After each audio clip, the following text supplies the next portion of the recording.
Tentunya Bapak Ibu sudah tahu ya, kalau belum lama ini Menteri Pendidikan itu telah merubah kembali ya kurikulum kita ya.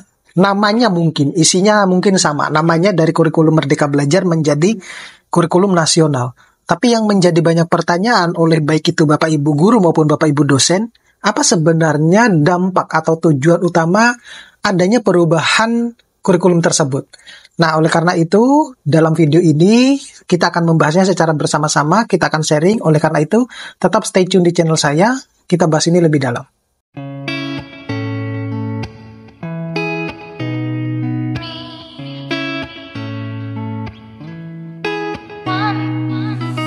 Assalamualaikum warahmatullahi wabarakatuh. Nah, kembali lagi dengan saya di channel saya. Nah, kali ini saya mau sedikit sharing terkait dengan adanya perubahan kurikulum yang saat ini terjadi di negara kita ya. Belum lama ini Menteri Pendidikan itu telah merubah kurikulum kita dari kurikulum Merdeka Belajar maupun menjadi kurikulum nasional. Namun untuk jauh lebih kita membahasnya, jangan lupa buat Bapak Ibu untuk terus mendukung channel saya dengan mengklik tombol subscribe, like, share, dan komen. Atau bahkan jika bersedia juga bisa memberikan dukungan saya dalam bentuk super thanks-nya ya.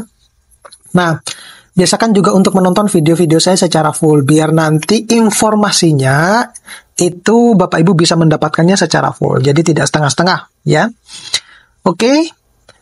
Jadi Bapak Ibu, seperti yang sudah saya sampaikan di awal-awal bahwa apa sebenarnya dampak atau tujuan utama dilakukannya perubahan kurikulum yang saat ini masih saya banyak mendengar juga itu adalah masih bingung ya dengan kurikulum yang diterapkan.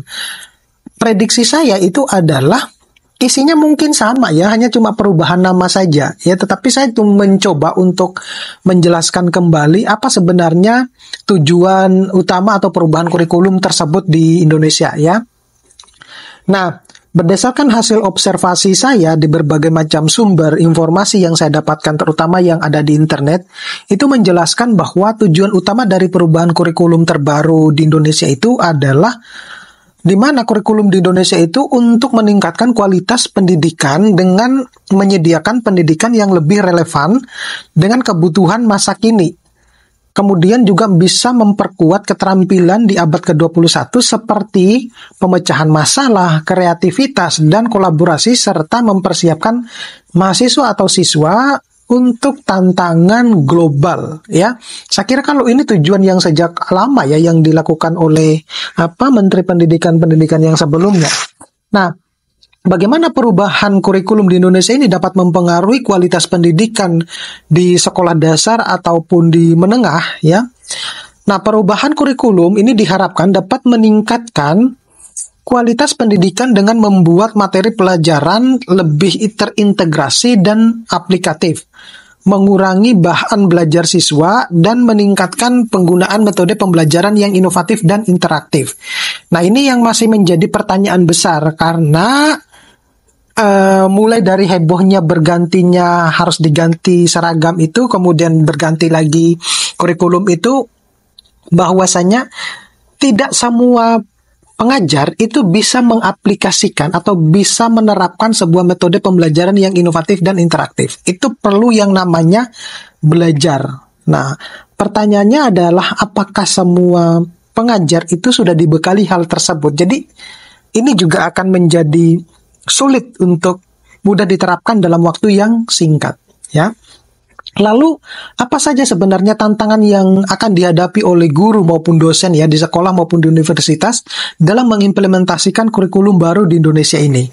Nah, tentunya tantangan ini akan dihadapi meliputi kebutuhan untuk pelatihan guru maupun dosen yang memadai, kemudian penyesuaian materi ajar dari berbagai sumber belajar, serta bisa beradaptasi dengan metode pengajaran yang baru. Selain itu, ada tantangan sebenarnya infrastruktur dan sumber daya yang menjadi menurut saya kunci pokok dari adanya pelaksanaan hal tersebut ya, pelaksanaan adanya pelatihan tersebut. adanya perubahan kurikulum terbaru di Indonesia ini akan mengintegrasikan teknologi dalam proses pembelajaran, ya, di mana penggunaan alat digital dalam proses pembelajaran mengajar, belajar dan mengajar itu bisa memanfaatkan platform-platform yang tersedia, misalnya pembelajaran secara online dan juga mengembangkan konten digital yang dapat mendukung proses pembelajaran interaktif. Nah, apa sebenarnya kemudian perbedaan yang signifikan ya antara kurikulum sebelumnya, dalam hal ini adalah kurikulum Merdeka Belajar dengan kurikulum yang baru yang diterapkan di Indonesia atau kurikulum nasional ya. Perbedaan signifikannya termasuk menurut saya itu adalah pengurangan jumlah mata pelajaran. Ya, yang saya ketahui semacam itu, yang saya dapatkan informasi. Ada penekanan pada pembelajaran berbasis kompetensi dan integrasi pendidikan karakter serta kewarganegaraan secara lebih mendalam dalam setiap mata pelajaran. Nah, bagaimana sebenarnya perubahan kurikulum di Indonesia itu akan mempengaruhi persiapan siswa untuk pendidikan tinggi dari karir masa depan, ya. Nah, kurikulum baru ini dirancang untuk memberikan siswa keterampilan praktis dan teoritis yang lebih baik yang sesuai dengan kebutuhan industri dan perguruan tinggi, sehingga mempersiapkan mereka lebih baik untuk berkarir dan studi lanjut. Nah, berikutnya, dalam hal pendidikan karakter, apa yang diharapkan dari perubahan kurikulum baru di Indonesia? Nah, kurikulum baru ini menekankan pada pengembangan karakter siswa melalui integrasi nilai-nilai seperti misalnya integritas, empati, dan kerjasama dalam setiap aspek pembelajaran, di mana ini akan bertujuan untuk membentuk warga negara yang bertanggung jawab dan beretika. Seperti itu.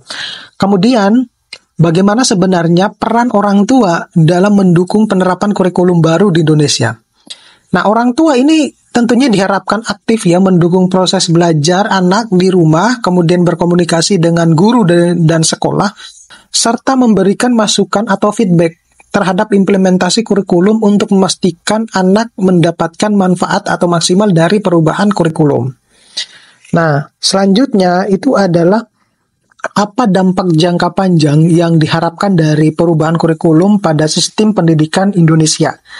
Nah, yang menjadi dampak jangka panjangnya yang diharapkan tentunya adanya peningkatan kompetensi lulusan yang lebih siap dalam menghadapi dunia kerja. Karena kebanyakan mahasiswa-mahasiswa itu ataupun siswa-siswa yang setelah lulus itu mereka seringkali tidak siap dengan kompetensi yang ada, ya, terutama di dalam dunia kerja. Kemudian ada peningkatan inovasi dalam pendidikan dan peningkatan peringkat pendidikan Indonesia di kancah internasional. Nah, selanjutnya itu adalah bagaimana sebenarnya kurikulum baru di Indonesia itu mengakomodasi kebutuhan siswa dengan kebutuhan khusus. Nah, kurikulum baru ini menyediakan fleksibilitas lebih dalam metode pengajaran dan evaluasi, menyertakan pendekatan pendidikan eksklusif, dan menyediakan sumber belajar yang dapat diakses oleh siswa dengan kebutuhan khusus, memastikan semua siswa dapat beradaptasi secara efektif. Nah, kurang lebih seperti itu ya yang bisa saya berikan informasi terkait dengan perubahan kurikulum di Indonesia. Mudah-mudahan ini bisa menjadi titik balik biar kurikulum kita itu menjadi lebih baik. Sampai ketemu pada video-video berikutnya. Saya Iris, Assalamualaikum warahmatullahi wabarakatuh.